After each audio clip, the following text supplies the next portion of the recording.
In the vast expanse of cosmos, celestial bodies are not as static as they seem. Galactic collisions, a grand cosmic ballet, are more common than one might think. These are not violent crashes, but rather a slow, graceful dance, taking billions of years to unfold.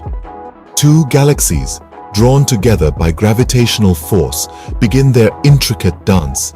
Over time, they merge, creating a new, larger galaxy. This process is vital to the evolution of the universe, resulting in the formation of supermassive black holes and starbursts of new star generation. In fact, our own Milky Way is on a collision course with the Andromeda Galaxy. But fear not, this interstellar merger is not due for another 4 billion years. So, as we gaze up at the night sky, let's remember that we're witnessing the slow, stately waltz of galaxies. A dance that's been going on since the dawn of time and will continue long after we're gone. Galactic collisions, a spectacle truly out of this world.